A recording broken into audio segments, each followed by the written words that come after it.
क्या story है? What's up guys, it's your girl Browngirlproblems1. When you're on YouTube, people naturally come to you for advice. I don't know why, and I don't know what makes me more qualified than the next Bushra. I finally decided for you guys, I will be covering topics of your guys' choosing about my personal experience, what I feel about it, my opinion, stories, the whole lot. I asked you guys on Instagram what topic do you want me to cover this week. I literally underestimated how many people are taking the exams right now. Luckily for you guys, the one thing that I do have a lot of experience in is taking exams. Now I'm talking all the way from nursery to master's degree dissertation writing, and I've done everything in between. I've learned a heck of a lot, tips and tricks that I want to share with you guys, especially those of you that spend the last few months doing nothing and now are panicking. Do not worry, this is the right place for you to be right now. So without further ado, let's start this video. Boom. For me, school was always a struggle. Didn't even actually take my primary school stats because I was in Pakistan at the time, so I didn't even take them. But one thing I knew from a very young age was that I wanted to go to university, mainly because at that time not many girls in my area went to university. I wanted to be the first one in my Khandan to go to university. But the problem was, at that time, I didn't know that I was dyslexic. I struggled with reading and spelling in particular. I naturally just thought I was just born really dumb or something because I couldn't spell the simplest words. Even till this day, I can't spell certain words, like decision is a word that I always struggle with. Appropriate is another word I struggle with. Dyslexia is a learning difficulty that kind of affects the way you read. You are reading it, but it's not going in, it's not making sense. So for somebody like me, I had to reread, and like keep reading for it to kind of sink in, I guess, or make sense of what I'm reading. I can remember waking up at 6 o'clock in the morning and not finishing till 10 o'clock in the evening. My mum was like literally worried that I was studying too much. I used to take breaks in between. If I read this one page, I could treat myself and watch one episode of Pretty Little Liars or whatever. The one thing that I knew for sure, if I fail, I want to fail knowing that I gave it my 100% and I couldn't physically or mentally give anything more. Alhamdulillah, I ended up getting like 3 A stars, 2 A's, 7 B's, and I was like, bruh. That was genuinely the reward of hard work. If someone like me managed to do it, what is stopping you guys? Then I moved on to college and I took that work ethic with me because now I got a taste of getting the good results. I was like, okay, I can't let myself down. I put this added pressure on myself. None of my family members did, because my mum and dad, they literally were cool with me if I went to uni, if I didn't go to uni. There was literally zero pressure. I went to college and I studied law, psychology, accounting, and a business, and alhamdulillah I got 3 A's and a B. Bear in mind I did 4 courses as opposed to 3, so naturally I was doing more exams than the average person. I ended up getting accepted into an incredibly amazing university. At the time it was the 6th best, University of Sheffield, to study psychology. You need to get 3 A's just to get onto the course. The caliber of students in my cohort was raised way higher, so that meant I had to up my game even further. That was the first time I struggled really hard, was at university, because the way of writing was just on a different level. It took me a long time to adjust. It was then when I got diagnosed with dyslexia. When in exams I was given 10% more extra time because of my processing speed. Being dyslexic also does not mean you're not intelligent. I used to always kind of associate the two together, but it's nothing to do with anything. Some of the most successful and influential people in this world are dyslexic, like Jennifer Aniston is dyslexic. Now, say no more. Ended up graduating at the University of Sheffield, and following that I enrolled myself into a master's in nursing, and that course was for 2 years. I was registered as a nurse, which I am even till this day, an adult registered nurse. So that was my academic story from A to now. So hopefully you guys know a little bit about me and how many exams I've took over the years. But miss, like as soon as I like open the exam paper, like my mind goes like proper blank in it, like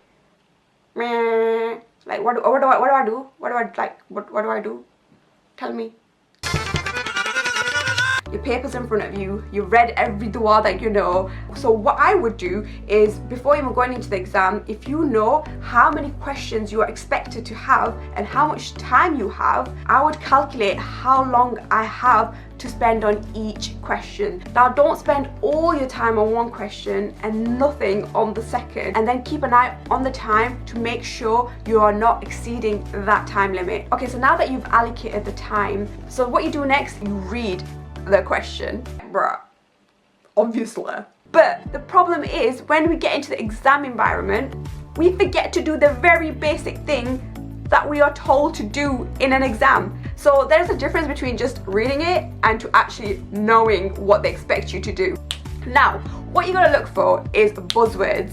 There are actual instructions within that question of how they want you to answer it. So basically, words like explain, discuss, critique, evaluate, these are all buzzwords for you guys to know how they want you to answer the question, depending on what level you are working at, because critique at master's level is completely different, but we'll leave that for now. So basically, these words are actually giving you instructions of how to write the answer. So that is the first thing you should be doing, is like, how on earth do they want me to answer the question? The next thing you need to do is see what keywords are in the sentence.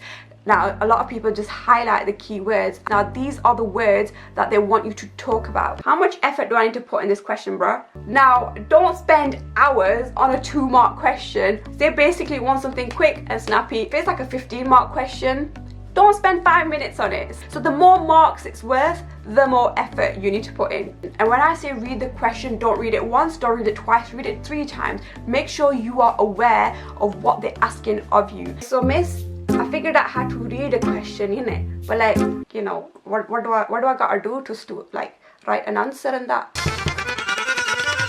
So now that we've figured out the question, we need to figure out how to write an answer. What I would do next, I would do a plan. That is honestly the key to a really, really good essay. Now, what a plan intends to do is to set your arguments up in a very clear, concise way. The problem with me is I waffle on a lot. I could go off on a tangent about one thing. So a plan brings you back to the backbone of it. So number one, you need an intro, then it's the main bulk of the writing, and then lastly, it's a summary.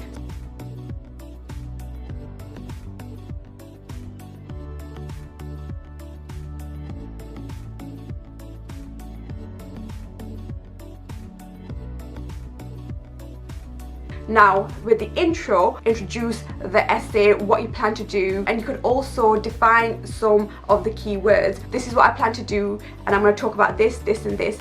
Now, moving on to the main, which is the bulk of your essay, you literally gotta pee on your work.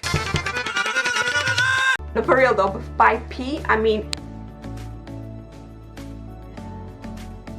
3 simple steps. Number 1, what point are you trying to make? Number 2, explain it a little. I still don't get it.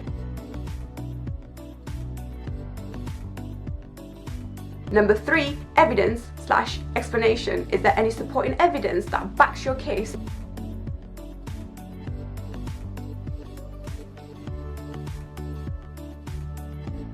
So now that you got your bulk of your essay done, you need to do a summary. Now, a summary is basically, what on earth were you talking about? Like, what we learned from this. Tie it up together and give it a bit of an ending, basically. You can't just finish abruptly in the middle.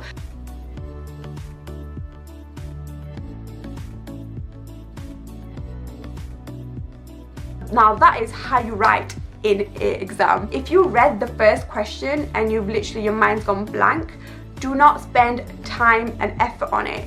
What I would do in that situation is I'd read that question, I'll try to do a plan, and I'm still struggling, I'm going to leave that, do the other questions that you can answer to a good ability, and when you get time, go back to them questions, because at the back of your mind, subconsciously, because you've read that question, your brain is trying to regurgitate that information in the back of your head, which you even don't know is happening. Go back to that question, and then write your essay. Also, do answer every single question. Don't leave the ones that you couldn't do completely blank. Honestly, that's the worst thing you can do. You literally wrote nothing. There's, you know what, it's confirmed, it's guaranteed you are not getting any marks for that question. But if you try and write all you know about that particular keyword that you found, even if it's not answering that question, somewhere along the lines, you may actually get 1 or 2 marks. Miss, I finished my exam and I've like got 20 minutes still left in it. Like, so does that mean like I could like, you know, check like character in it, like, no, you're looking alright, you know, and look stressed and that, yeah? No, guys, no. If you have time spare, even if it is the last 2 minutes, what you gotta do is go back and read your essay. I used to struggle doing this because I used to hate reading my own work back. Go back and reread what you wrote. Please don't spend your last 5-10 minutes looking at your local, you know, crushes. Don't do that. That ain't gonna get you anywhere. So that is how to read and write in an exam. Once you've done the exam, now the worst thing you can do, discuss what you wrote. If you've got a feeling that you've done bad, there's no point you discussing it now with your friend who's probably done better, and she'll be like, yeah, that was easy. You're gonna start questioning every single answer that you've wrote. So there's no point dwelling on something that's already happened. It's done, that's it, it's gone. You've got nothing to do with it. Leave it, take it out your brain, let it go. Psychologically, you are psyching yourself up for the next exam. So you're naturally gonna think, if I messed the first one up, I'm gonna mess this one up. What you need to do is say, okay, even if it went rubbish, I'm gonna work extra hard. I'm gonna use that as motivation to work harder for my next exam. Let's be honest, not everyone is gonna be great at every single subject. Don't worry, because the next subject you probably do way better in. I wanna share some wisdom with you guys because clearly I'm a fountain of knowledge right here. Anything worth having in this life does not come easy.